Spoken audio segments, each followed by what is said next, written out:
नमस्कार, आज तक 24/7 न्यूज में आपका स्वागत है और मैं हूं आपके साथ निकिता श्रीवास्तव। आइए रुक करते हैं आज की तमाम बड़ी खबरों का।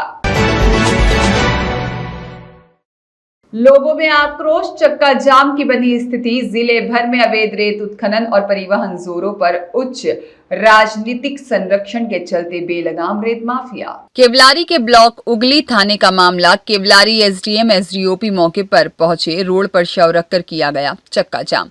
केवलारी विधायक ठाकुर रजनीश हरवंश सिंह बागडोगरी में आयोजित चक्का जाम में सम्मिलित हुए। दिनांक 24 जून विगत रात लगभग 10:30 पर सिवनी जिले की केवलारी विधानसभा क्षेत्र के अंतर्गत ग्राम बागडोगरी में अवैध रेत उत्खनन की चोरी कर रेत ले जा रहे डंपर ने साइकिल से घर जा रहे ग्राम दुरेंदा निवासी श्री यशवंत राव सोनी को रौंदकर भाग गया, जिसमें श्री यशवंत राव सोनी की घटनास्थल पर मौत हो गई, जिससे क्षेत्रीय जनों में आक्रोश बढ़ गया और उसके बाद ग्राम बागडोगरी में अवैध उत्खनन में मृतक व्यक्ति के साथ न्याय करने और अवैध उत्खनन में रोक लगाने के लिए चक्का जाम लगाया गया। चक्का जाम में उपस्थित होकर केवलारी विधायक ठाकुर रजनीश हरवंश सिंह ने क्षेत्रीय जनों का समर्थन करते हुए बागडोगरी में हो रहे अवैध उत्खनन का जमकर विरोध किया। चक्का जाम के दौरान अवैध रेत उत्खनन की चोरी कर रहे डंपर को रोककर उनकी जांच कराई गई तो घटनास्थल में 14 डंपर बिना रेत रॉयल्टी के और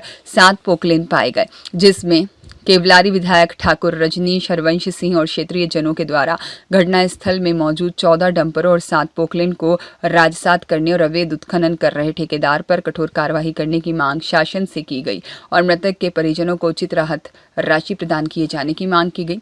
विधायक और क्षेत्रीय जनों की मांग पर केवलारी एसडीएम महेश अग्रवाल के द्वारा पंचनामा तैयार कर घटनास्थल में पाए गए वाहनों की जब्ती बनाई गई और आवश्यक कार्यवाही करने का आश्वासन दिया गया। यहाँ टोटल अवैध उत्खनन चलता है। उत्खनन में ये डंपर बेलगाम होके बहुत तेजी से जाते हैं। दोनों साइड पटरियां पूरी तहस नहस हो चुकी हैं, जिसके कारण आए दिन कुछ न कुछ होता रहता। आज कल रात को घटना हो गई। एक हमारे सोनी परिवार के बुजुर्ग थे, उनके पीछे कोई नहीं है ना, उनके बच्चे हैं, वो बिलखते छोड़ के चले गए। अब उसके पालन पोषण कौन करेगा? आपसे निवेदन है कि आप इस सबको बताइए। प्रशासन को कई बार हमने बता चुके हैं। यहाँ के खुद के नेता, ये पंचायत के सरपंच, उप सरपंच सब लिखते हैं यहाँ पर। अच्छा, अभी खनन चल रहा है, कौन सी खदान से चल रहा है? देखिए, आप जाके देखिए, पहले दोनों साइड चल रहा है। चाहता हूँ कि राजेश का रेत कितना फरलांग की दूरी से निकला है और वन विभाग का रेत कितने दूरी से निकला है देवगांव रास्ता के नीचे। इसकी पुष्टिंग होना चाहिए। इसकी जवाब डीओफओ देवे, इसकी जवाब रेंजर देवे वन विभाग जी, इसकी जवाब राजेश देवे जी, इसकी जवाब माइनिंग देवे जी। और जो मरा है जी, वो आदमी को जानबूझ के गाड़ी चढ़ा के मारा गया है जी। ये सबूत है जी। ये लोग जो है ये झूठ बोल रहे हैं कि दारू पी के मरा जी जी, जबकि वो बेचारा लकड़ी बेच करके अपने जीवन करता था।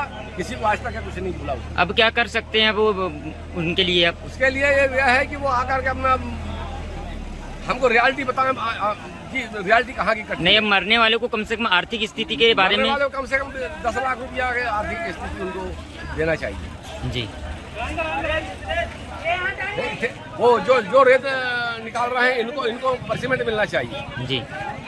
जो गांव के लोग रेत निकाल। नसीपुर पंचायत, धनाई नदी नसीपुर पंचायत में अवैध खनन जो चल रहा है और अभी भी चल रहा है। रात में कम से कम 100 से 120 ट्रक चलते हैं। रोड है सिंगल और इसमें हादसा होते रह रहा। एक हादसा हो गया सोनी परिवार से। इसका पहले जांच हो, इसके आदेश हो और बंद होने के आदेश हो, तब ही यहाँ से हम हटेंगे। और कुछ लोग चर्चा में बात चल रही है कि 4 महीने तक रेत नहीं निकाली जाएगी, ऐसा भी। हाँ, ये 4 महीने तक रेत नहीं निकाली जाएगी अगर सही खनन है तो।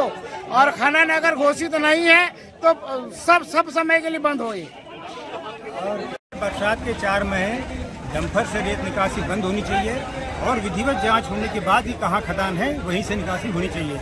आज जिस हादसे में हमारे जो सोनी जी का एक्सपाइन जी, एक्सीडेंट होते हुए हैं, उनको आर्थिक रूप से शासन की ओर से मुआवजा मिलना चाहिए ताकि उनका भरण पोषण हो सके। वो गरीब परिवार के थे, उनके बच्चे जो हैं वो बच्चे नहीं, उनकी लड़कियां ही थी और उनके साथ जो हादसा हुआ उसके लिए भरण पोषण की व्यवस्था शासन से होनी चाहिए। धन्यवाद। सर जी मैं एक चीज पूछूं जी 2 से 3 दिन समय लगेगा, तुरंत पे यहाँ से कुछ नहीं हट पाएगा। जी तुरंत से 2 से 3 दिन में पता नहीं क्या होगा, फिर 3 दिन के बाद फिर वही चलेगी प्रोसेस।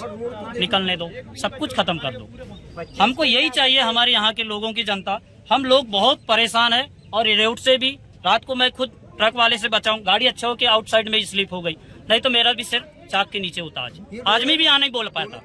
ये बताओ, ये समस्या तो हम पब्लिक की एक ही कहना है, अभी तत्काल यहाँ पे एक डंपर भी नहीं दिखना चाहिए, एक पोकलैंड भी नहीं दिखना चाहिए, तत्काल पूरा यहाँ से सफा होना चाहिए। ये सुनो तो सर, इसीलिए हम ठेकेदार को भी बुलवा रहे हैं और माइनिंग को भी कि आप बताएं हमको यहाँ ठेका हुआ है या नहीं आएगा। कुछ नहीं होगा। और ये पूरा अवैध खनन है, तो आप माइनिंग वालों ने क्यों परमिशन दे दिए, कैसे दिए, पहले बताइए। जो है उनका खदान, हाँ वहाँ से रैत को जाएगा। हाँ, पर तारीख तो खत्म हुई ना 15 जून के बाद। तो सर कानून में तो रहता है। आराम से बात करो। शेख आजाद की रिपोर्ट।